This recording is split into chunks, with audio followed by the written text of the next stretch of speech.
Bonjour à tous, je me trouve ici devant le ministère de la Santé où se déroule actuellement une manifestation protestant contre l'augmentation du nombre de vaccins obligatoires pour les enfants. En effet, dès 2018, par ordre du gouvernement, ce nombre devrait passer de 3, le fameux DTP que l'on connaît tous, à 11. Cette augmentation brutale pose question, surtout lorsque l'on sait que les vaccins représentent un marché de plus de 900 milliards de dollars. Par ailleurs, les Français se souviennent du scandale du vaccin contre la grippe A qui avait mis en lumière la collusion entre les politiques et les grands groupes pharmaceutiques. Les Français doutent, et ils doutent beaucoup. Selon les derniers sondages, 4 Français sur 10 doutent de l'efficacité des vaccins et 56% d'entre eux rejettent la future réforme gouvernementale. Je vous propose aujourd'hui d'aller à la rencontre de ces Français. Suivez-moi. Alors c'est pas très compliqué en fait, puisque vous êtes sur internet pour le savoir. Il suffit d'aller voir ce qu'on appelle les séries longues. C'est-à-dire, vous savez, en fait, les statistiques de décès en fait en France, qui existent à la Bibliothèque nationale depuis le début du XXe siècle, pour vous apercevoir que pour toutes les maladies infectieuses, ça a complètement chuté. Et quand ça a chuté de 80, 90, voire 95%, à ce moment-là, en fait, on a instauré les vaccins. Toutes les maladies à transmission orofécale disparaissent quand on installe le tout à l'égout et l'eau au robinet. En France, le choléra a disparu de cette manière-là, la typhoïde a disparu de cette manière-là. On n'a jamais vacciné contre le choléra. Contre la typhoïde, on n'a vacciné que les militaires, donc il n'y avait pas de vaccination en population générale. Ces deux maladies ont disparu. La polio aurait disparu de la même manière sans vaccination.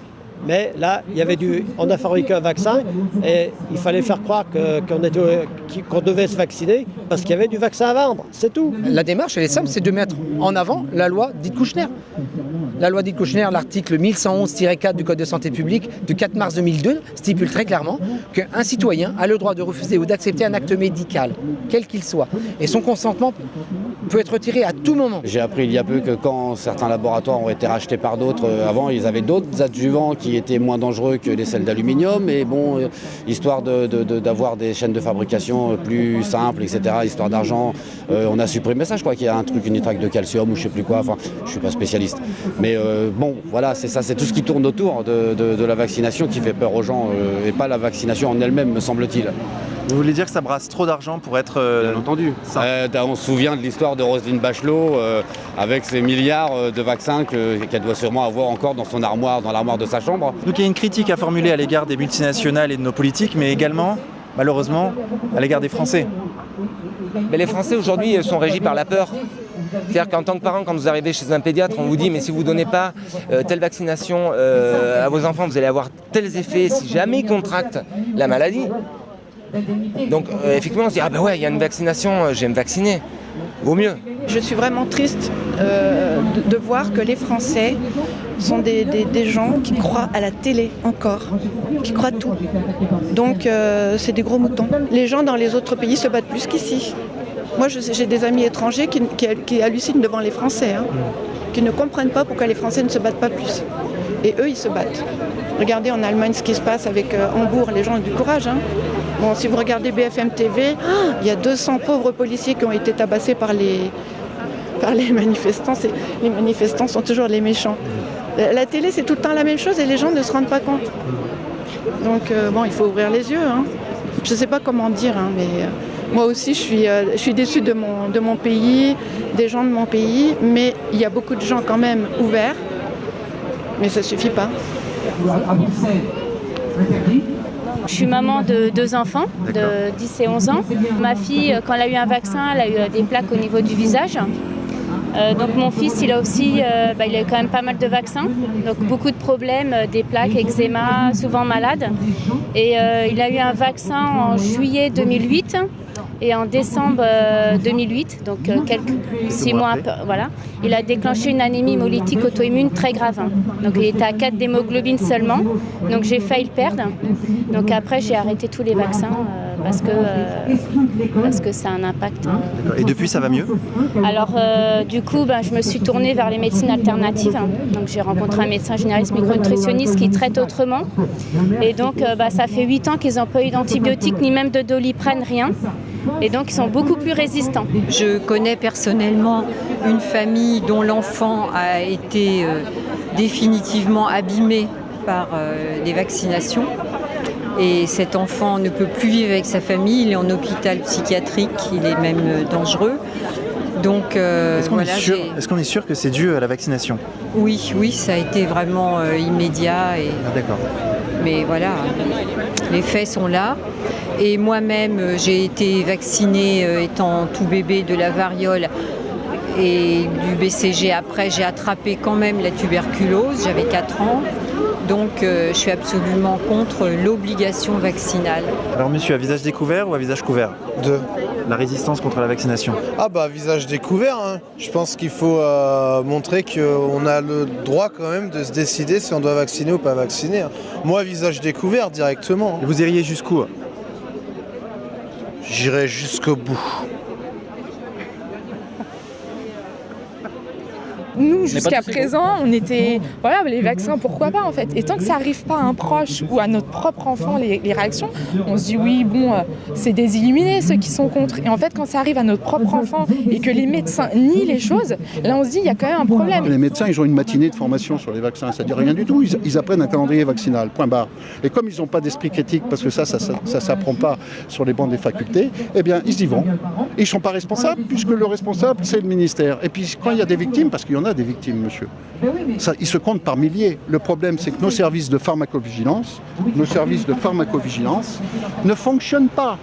D'accord? Il y a, allez, si on est méchant, 1%, et si on est un peu plus magnanime, 5% des effets qui remontent.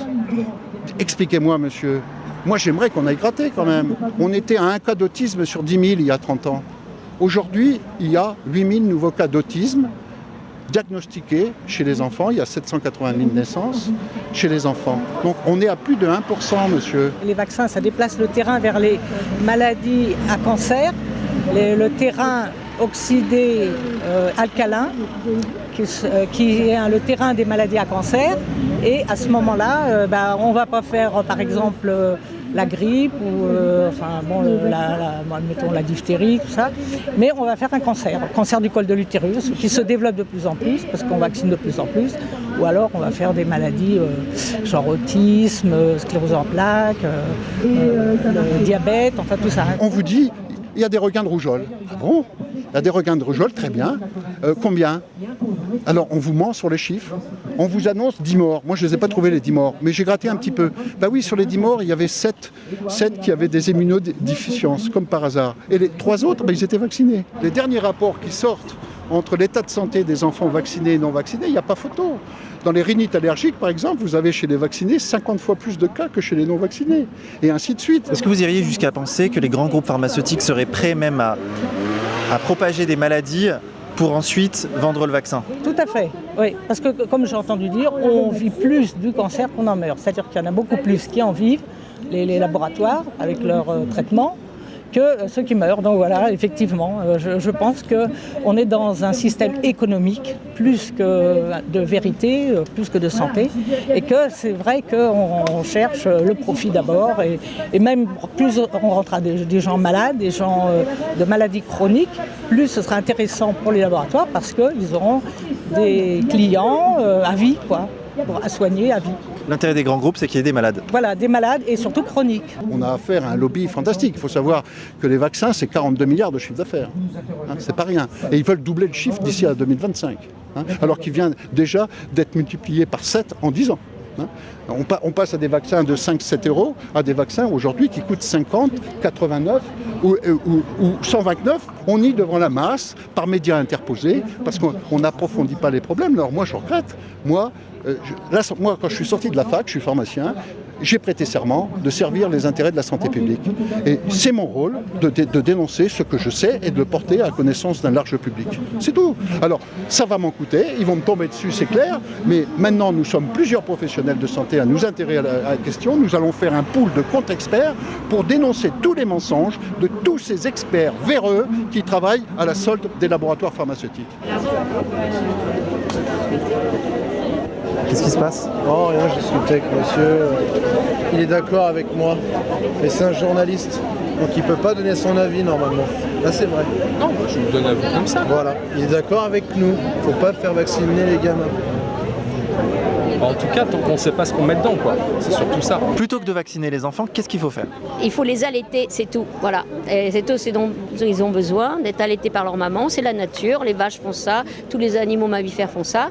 C'est comme ça que ça marche. Vous êtes en train de me dire que dans la nature, il n'y a pas de vaccin?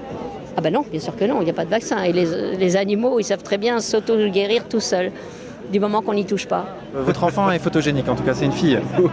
Oh, elle est belle. Comment elle s'appelle? Adèle. Adèle, bonjour Adèle. Hein?